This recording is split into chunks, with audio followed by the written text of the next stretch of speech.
Ya, oke guys. Assalamualaikum. Balik lagi dengan Jaki. Hari ini tanggal 5 Agustus pukul 11:14. Gue mau bahas saham Astra dan saham UNTR.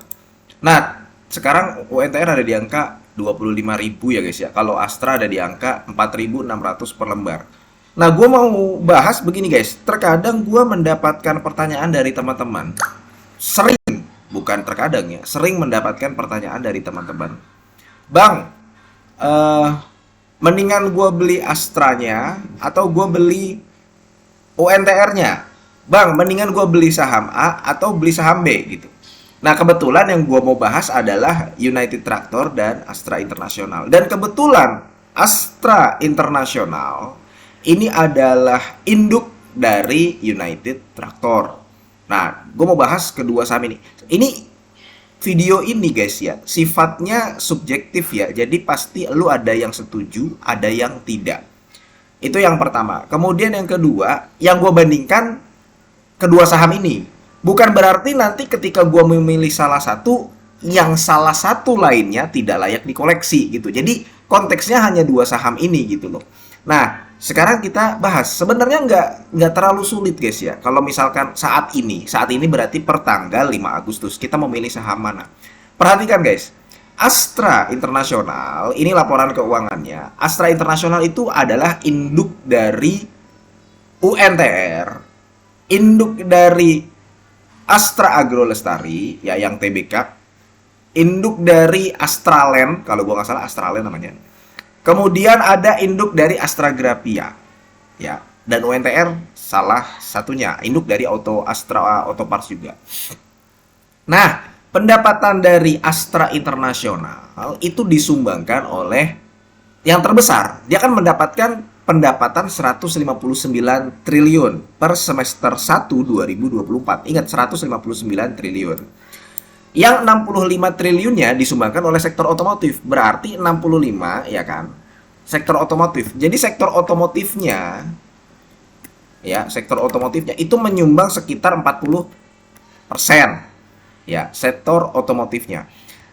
Kalau kita lihat di alat beratnya itu menyumbangkan sekitar 64 triliun. Berarti sama ya, alat beratnya dalam hal ini UNTR ya, dia menyumbangkan 40 persenan dari total pendapatan Astra.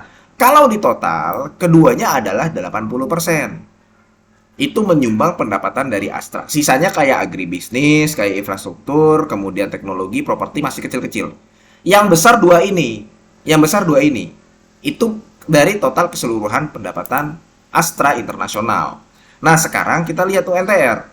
UNTR itu adalah perusahaan yang bergerak di mesin konstruksi, kontraktor pertambangan, ya, penambangan batu bara, penambangan emas dan mineral lainnya, sama industri konstruksi. Ya. Dan ketiganya, bukan ketiganya sini ada satu 2 3 4 5 6 ya. Total pendapatan kalau Astra tadinya 159, kalau UNTR ini ada di angka 64 triliun sepanjang semester 1 2024. Nah, UNTR lebih fokus industrinya. Industrinya ya di bidang alat berat, batu bara, jasa penambangan emas, ya kontraktor penambangan dan sebagainya.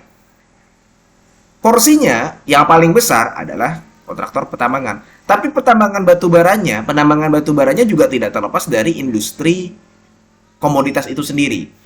Jadi, begini guys. Kalau misalkan lu membandingkan dengan Astra Internasional perlu meningkatkan ke semua segmennya supaya pendapatan dan laba bersihnya naik. Jadi sektor otomotifnya harus oke, iklimnya, kemudian jasa keuangannya juga harus oke. Kalau misalkan sektor otomotifnya kurang oke, bisa jadi jasa keuangannya ikut kurang oke juga. Walaupun jasa keuangan Astra juga ada ya, pembiayaan untuk alat berat itu ada. Ada beberapa perusahaan tambang yang pembiayaan alat berat Komatsunya ya dari anaknya Astra juga gitu. Jadi Astra itu cukup menguasai di Indonesia. Cuman yang mau gue sampaikan begini, Astra Internasional itu terdiri dari berbagai macam segmen.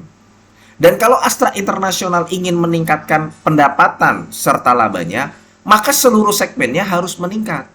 Makanya waktu tahun 2022 itu hampir seluruh segmen Astra Internasional dan tahun 2023 seluruhnya, hampir seluruhnya, bahkan mungkin bisa dikatakan seluruhnya meningkat. Nah, kalau misalkan UNTR ya, karena masih berkaitan, ini kan tidak terlalu berkaitan nih antara otomotif dengan pertambangan alat berat. Kalau pertambangan alat beratnya naik sedangkan otomotifnya tidak naik, pendapatan dan laba dari Astra Internasional tidak bisa maksimal. Sedangkan UNTR ya karena bisnisnya lebih spesifik dari Astra, ya walaupun kita katakan spesifik, UNTR juga luas juga ya. Dia investasi di mana-mana, di Arco ada, kemudian di Nikel Limited juga ada. Tapi secara industri, secara bisnis, UNTR ini lebih spesifik. Artinya, yang dibutuhkan UNTR adalah kenaikan harga komoditas. Kenaikan harga komoditas akan memperbanyak, ya, akan meramaikan kinerja-kinerja di tambang, kinerja operasional tambang. Kalau kinerja di operasional tambang semakin ramai, maka penjualan alat beratnya juga menjadi ramai. Kontraktor pertambangannya juga jadi ramai. Maka karena bisnisnya lebih spesifik, UNTR ya, ketika nanti booming komoditas, UNTR berpotensi untuk naik duluan. Laba dan pendapatannya berpotensi untuk naik duluan dibandingkan dengan Astra. Dan kalau pendapatan dan labanya naik duluan, sahamnya berpotensi juga naik duluan. Kayak begitu, guys.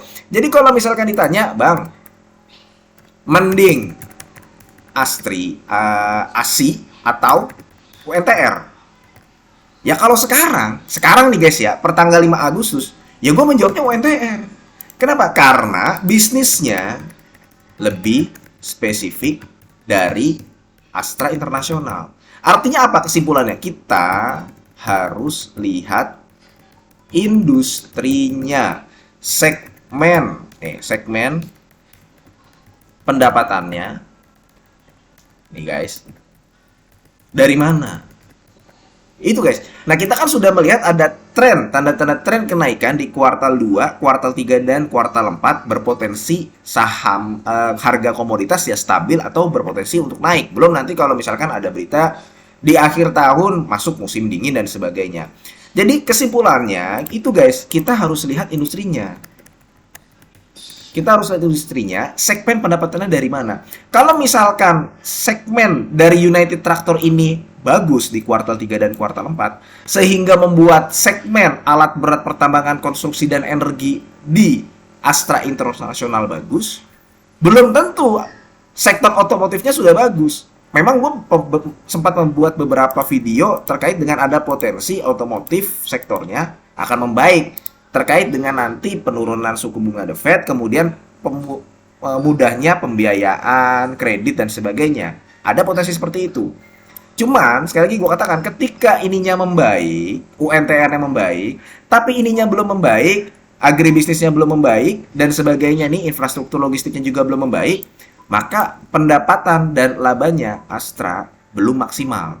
Sedangkan berbeda dengan UNTR, yang dia butuhkan adalah ya booming komoditas saja. Ketika booming komoditas, ya si UNTR sudah bisa mendapatkan pendapatan dan laba yang maksimal. Makanya sekali lagi kalau misalkan lu menanyakan sekarang, secara subjektif ya gue mengatakan ya mending UNTR-nya lu beli gitu loh. Tapi itu bukan berarti Astra Internasionalnya juga tidak layak dibeli. Ingat, ini konteksnya hanya membandingkan kedua saham ini ya guys ya. Kalau misalkan lu membandingkan dengan saham-saham lain, saham-saham yang gak jelas itu ya dua-duanya layak dikoleksi itu loh guys. Oke, mudah-mudahan video ini bermanfaat dan semoga lu sehat selalu sehingga kita bisa bertemu kembali di video-video selanjutnya. Ini bukan ajakan jual beli. Gua akhiri, wassalamualaikum warahmatullahi wabarakatuh.